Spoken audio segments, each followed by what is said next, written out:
Wel geliefdes, vanmôre wil ek graag net 'n bietjie praat oor wat die woord van die Here sê rondom, ek wil net graag eintlik begin om dit te sê, dat ons het nou gesien, dat daar is gesê dat Jesus sou gekom het en dit het toe nie gebeur nie. Okay? En die een ding wat ek opgelet het, wat iemand gesê het, een van die pastore wat iets gesê het, en ek wil net gou vir 'n oomblik stil staan. So vanmôre is 'n bietjie van 'n eindtyd preek, en ek wil nie graag oor die eindtyd, kom ons sê eerder so, ek wil nie graag oor al die doktrines van die eindtyd preek nie, al die sogenaamde dogma en doktrines nie. Ek wil net aan sekere goeders raak.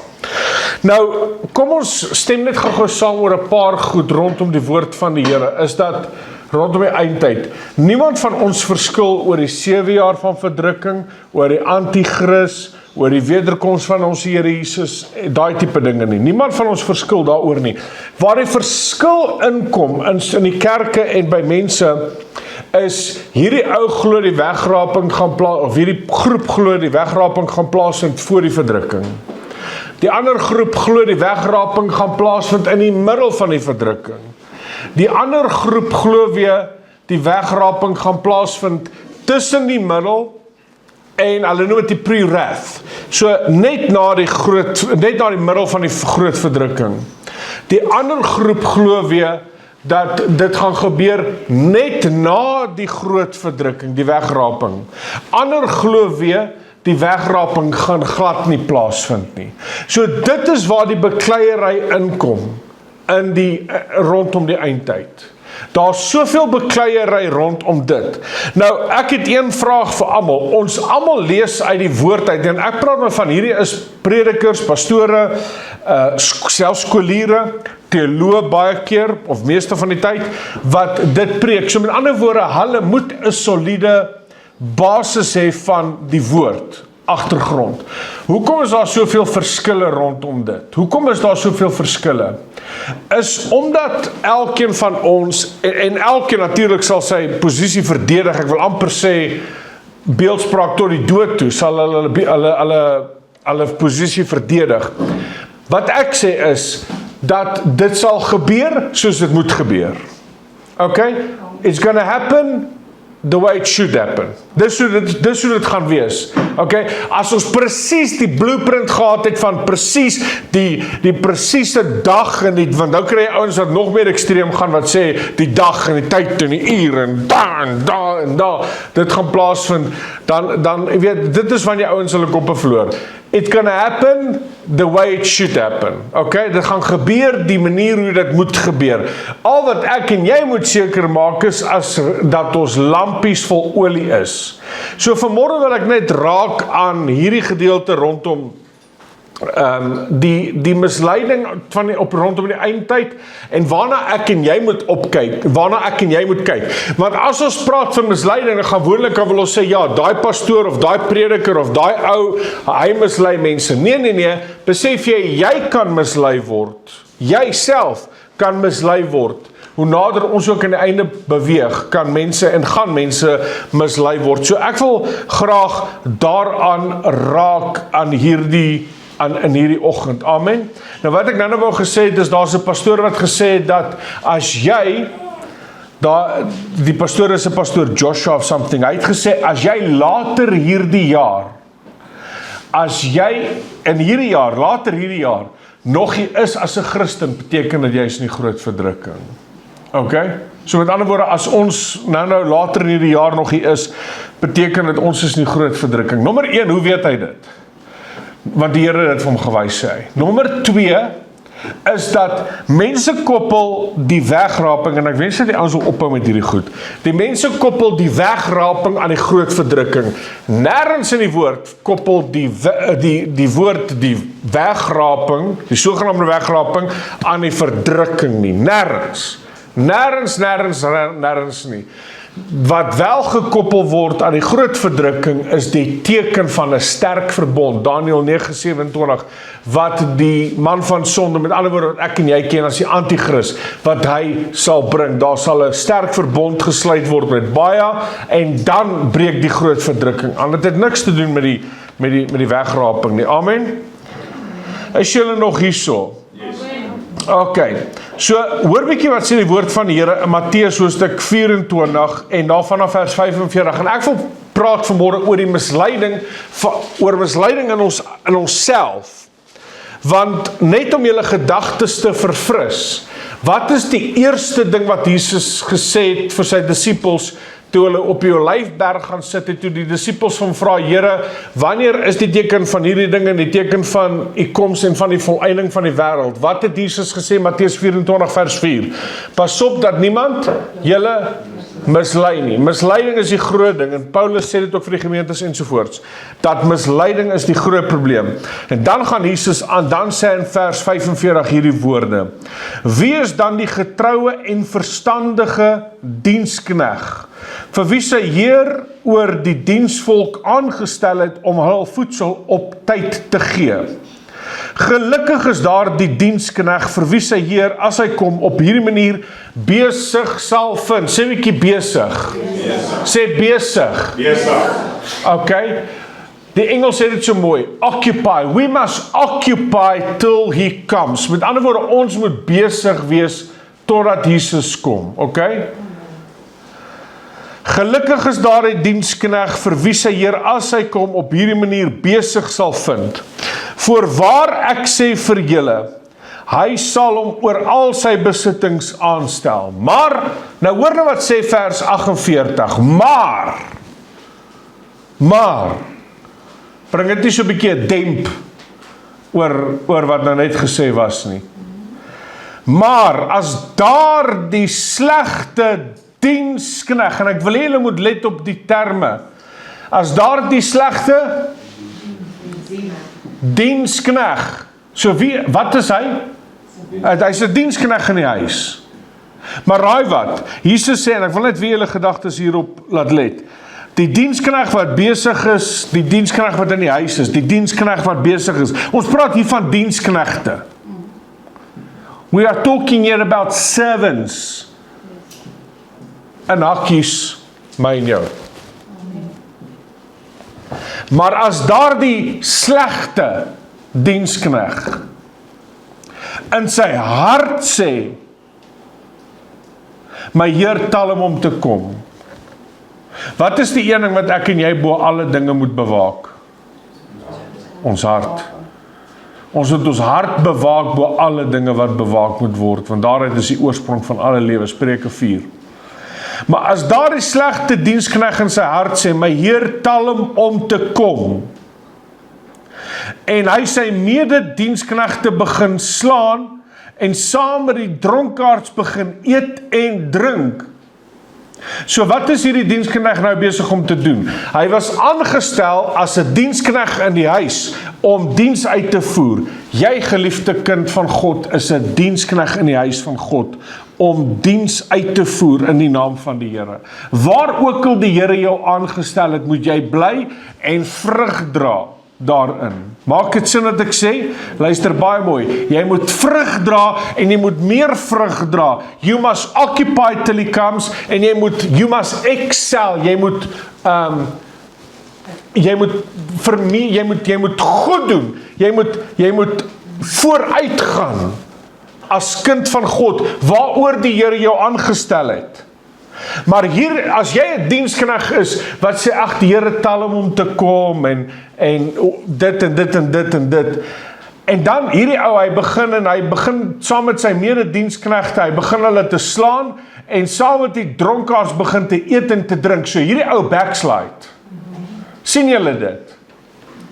En dit is wat Hebreërs 10 sê, die Here het geen behaag in hulle wat terugtrek nie. God has got no joy. God has got no, die Here het geen behaag God has taken no pleasure in those who have backslidden. Die Here het geen baat in hulle wie teruggetrek het nie. En hierdie medediensknegte begin om te slaan en saam met die dronkaards begin eet en drink, dan sal die Heer van die diensknegt kom op 'n dag wat hy dit nie verwag nie, en op 'n uur dat hy dit nie weet nie. Dan sal hy hom pynig en hom 'n deelgenoot van die geveinstes maak. Die Here moet ons bewaar. Sien jy daai woord geveinstes? Onderstreep daai woord. Luister, is julle met my? Okay? Sien jy daai woord geveinste? Onderstreep dit. Wat beteken dit om 'n geveinste te wees? Ons los dit vir nou as ek die tweede sessie inneem, kortliks. Die geveinstes. Geveins beteken jy plak aan. Jy sit aan. Is dit nie so nie? You are something that you are not. Jy's 'n geveinste. Met ander woorde, jy wil so graag voorkom as hierdie high and mighty, of nie as high and mighty nie, as hierdie diensknegt, getroue diensknegt ensovoorts, maar eintlik is jy 'n geveinste.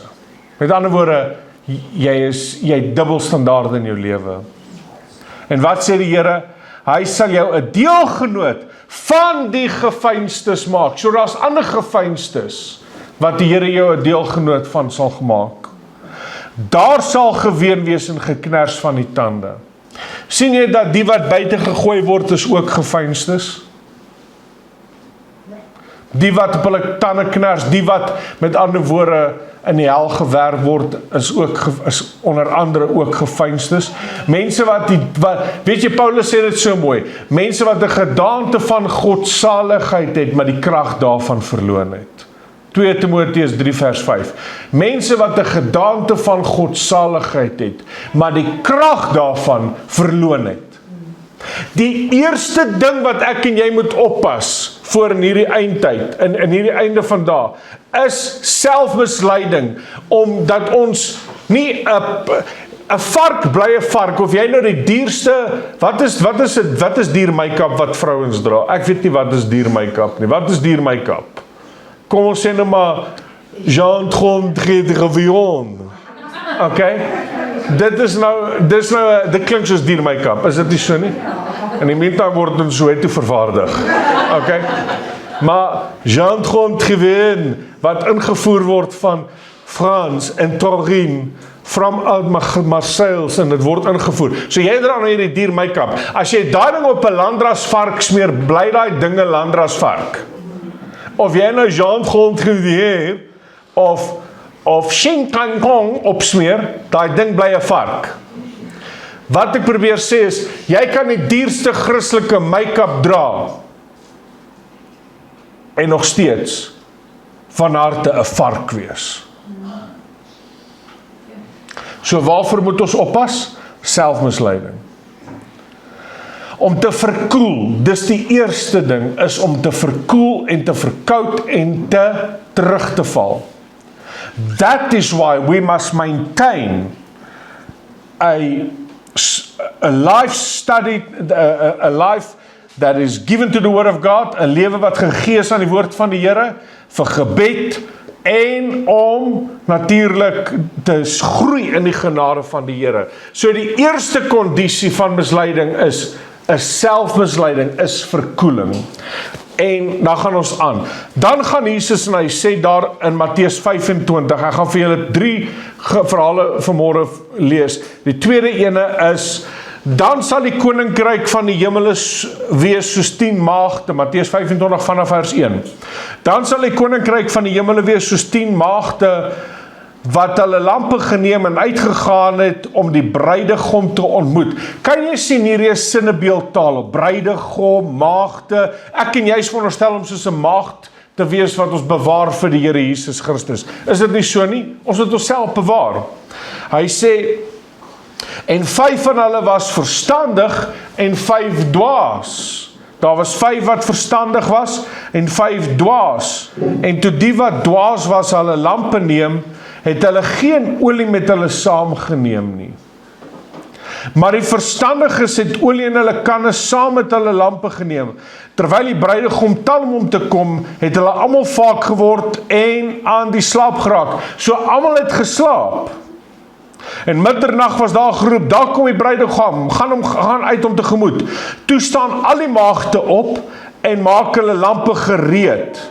En die wat dwaas was, sê aan die verstandiges, gee vir ons van julle olie, want ons lampe gaan uit.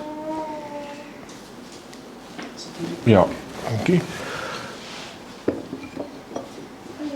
Maar die verstandiges antwoord en sê, miskien sal daar nie genoeg vir ons wees en vir julle nie, maar gaan liewer na die verkopers en koop vir julle self. En onderwyl hulle gegaan om te koop, het die bruidegom gekom, en die wat gereed was, het saam met hom ingegaan na die bruilof, en die deur is gesluit. Later kom die ander maagde ook en sê, meneer, maak vir ons oop. En hy antwoord en sê vir hulle, voorwaar ek sê vir julle, ek ken julle nie. Waak dan, omdat julle die dag en die uur nie weet waarop die seun van die mens kom nie. Nou hier in my hand, ek wil graag hierdie vir julle wys. Kan julle sien, hy is hier so swart gebrand hierso aan die kant. Hierdie wat ek hierso het, is genuine. Ek meen, ek gaan baie Israel toe, soos julle weet. Hierdie is genuine opgrawings van wat hierdie is 2500 jaar oud en hierdie is van die ystertydperk, 3000 jaar oud. Wat ons hierso het, is, toe Jesus gepraat van die lampe, het dis hoe dit gelyk het, 'n lamp. Daar's 'n nuwe een wat in Jesus, of 'n nuwerige een, nie nuwe een, nie 2000 jaar oud, hierdie is bietjie meer, hy is 2500 jaar oud, 3000 jaar oud, eintlik, ystertydperke, maar ek het van die 2000 jaar oud replikas. Hierdie is die genuine een. Ek het 'n replika en as hierdie die genuine een wat ek in Israel gekoop het.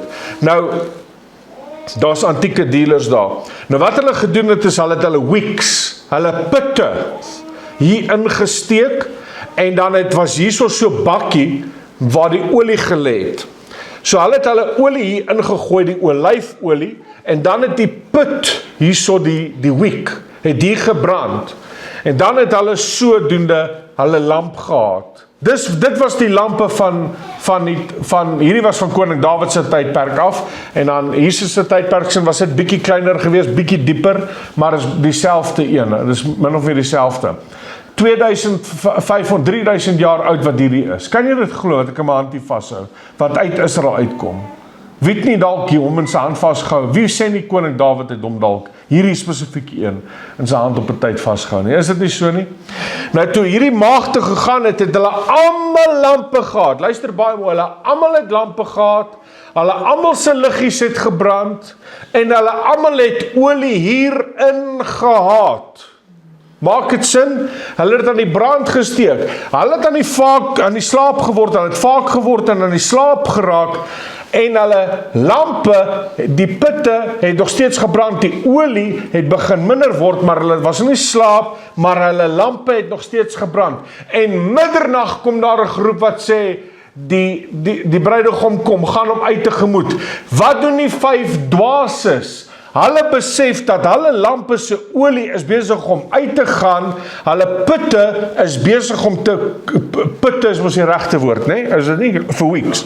Die put is besig om korter en korter te word, so wat hulle eintlik moes gedoen is, hulle moes hom gesny en uitgetrek het 'n bietjie. Hulle sien toe wat aangaan hierso, en hulle draai na, hierdie 5 dwaases draai na die 5 verstandig toe, en sê vir ons, gee vir ons van julle olie. Wat se olie het hulle van gepraat? Hierdie olie. Hulle het sulke olie in hierdie, dit was die kanne gewees. Jy dink in jouself, in ons vandag se tyd, jy weet, 'n Westpac jerrycan wat jy koop 25 liter. Dit is nie waar, dis nie hoe dit gelyk het in die tyd van die Bybel. Hierdie was die kanne gewees. So wat die 5 verstandig gehad het, is dat hulle putte was dalk 'n bietjie langer, hulle het die gereedskap gehad om dit skoon te maak, plus, bo alles, hulle het olie in hulle kanne gehad, want toe hulle hoor die bruidegom kom, toe gooi hulle van hierdie olie uit, van hierdie af, gooi hulle olie hierin uit, en die olie loop vol in, en die 5 dwaas vra, gee vir ons van julle olie. Nou as dit 'n jerrycan was, het hulle no problem, hier's genoeg vir ons almal, is dit nie? Maar maak dit nou vir jou sin. Hoekom hulle gesê het, gaan uit en gaan koop vir julle self, want miskien sal daar nie genoeg vir ons en vir julle wees nie. Hierdie ene is 3000 jaar oud. Dit was die kan gewees. So hulle het van hierdie kan geneem en hier ingegooi. En dit was net genoeg om hulle te hou. Wat sê die Here vir my en jou? Dat ons lampe moet vol olie wees, ons wicks, ons putte moet getrim wees, ons liggies moet brand, maar bo alles hê olie. Die olie dui op die intimiteit van die Heilige Gees, die intimiteit, verhouding met Jesus Christus. Is dit nie so nie? Julle sit en kyk vir my nou soos 'n bees na 'n nuwe plaas ek kyk. Is julle met my? Die olie dui op verhouding, die olie dui op intimiteit met die Here Jesus, intimiteit met die Gees van die Here, intimiteit met God se verhouding, intimate relationship with God, bedoelend 'n diep verhouding met die Here Jesus Christus. So verstaan julle nou hierdie gelykenis as Jesus sê, 5 van hulle het nie hierdie gehad nie, hulle het nie hulle kanne gehad nie, hulle het net hulle lampies gehad. So hulle liggies het gebrand, hulle het genoeg olie in gehad, that's it. Die verstandiges het hierdie by hulle gedra. Hy was geseël net bo, jy kan hom seël bo. Hy was geseël en hulle het gereed gehad om in te gooi, en toe die dwaase sê, asseblief gee vir ons, toe sê hulle, hey, ons gaan miskien nie genoeg vir ons en vir julle hê nie, gaan uit. En toe daai wat uitgaan, om olie te gaan koop, toe hulle terugkom en sê, oké, ons het nou gekry, ons het gekry. Toe wat sê die meester, die bruidegom vir hulle van die binnekant af? Maar hy antwoord vir hulle, voorwaar ek sê vir julle, ek ken julle nie. Ken het te doen met verhouding. Ken het te doen met verhouding. Waak dan, so maak seker jou kanne, jou kannetjies is vol olie. Omdat julle die dag en die uur nie weet, waarop die seun van die mens kom nie. Amen. Amen. Het hierdie symboliseer vir julle nou 'n bietjie the closure gebring? En dan wil ek afsluit met Lukas 21. Gaan gou na Lukas 21 toe en dan hiermee sluit ons af. Is hierdie nie awesome nie? Mense, hoe oud is Suid-Afrika? Ja, 6 April 1652. Hierdie is 3000 jaar oud. Hoe oud is Amerika? 1776 is hy gevind deur die 1776 as ek reg is. Wat hy gevind is, wat Amerika gevind is. Onthou julle? Amerika is bietjie ouer, Suid-Afrika is 'n bietjie ouer. Hierdie is 3000 jaar oud. Is dit nie awesome nie? Ek hou nou die dag 'n coin in my hand vas. Ek hou van ou coins. Ek praat nie van 1900s, ek praat van 1600s, 1500s en vroeër. Ek sê van wat wil jy vir hierdie coins, want ek is mal, dit vertel vir my 'n storie. Elke keer as ek 'n coin vashou en ek's mal oor geskiedenis, hardloop my gedagtes. En daai coin was gevind gewees in die Kaap waar die skepe gebreek het. Ek hou die 2 coins in my hand vas, 1654. Waar die skepe gebreek het. En dit was net na Suid-Afrika gevind is. Toe sê ek, nee, hy soek R5000 'n coin. Toe sê ek, nee, jy kan dit maar hou hoor. En toe dink ek net, om te dink ek hou 3000 jaar oud goed hierso vas. Is dit nie awesome nie? Okay. Hoor wat sê vers 34. Lukas 21 vers 34. Maar Jesus is aan die woord, hy sê, maar pas op vir julle self. Vir wie moet ons pas op? Vir onsself. Let op julle self. Dat julle harte nie miskien beswaar word deur swelgery en dronkenskap en sorge van die lewe en die dag julle skielik oorval nie. Want soos 'n stryk sal hy kom oor almal wat op die hele aarde woon. Waak dan en bid altyd deur sodat julle waardig geag mag word om al hierdie dinge wat kom te ontvlug en voor die seun van die mens te staan. So wat sê Jesus hierso? Hy sê, maar pas op vir julleself. Let op julleself, dat julle harte, sien jy weer eens waarop ons moet let? Harte. En nie meer volstaan ek. Laat ons harte nie miskien beswaal word deur swelgerye, met ander woorde indulgences, self-indulgences, en dronkenskap, en sorge van die lewe, en die dag julle skielik oorval nie.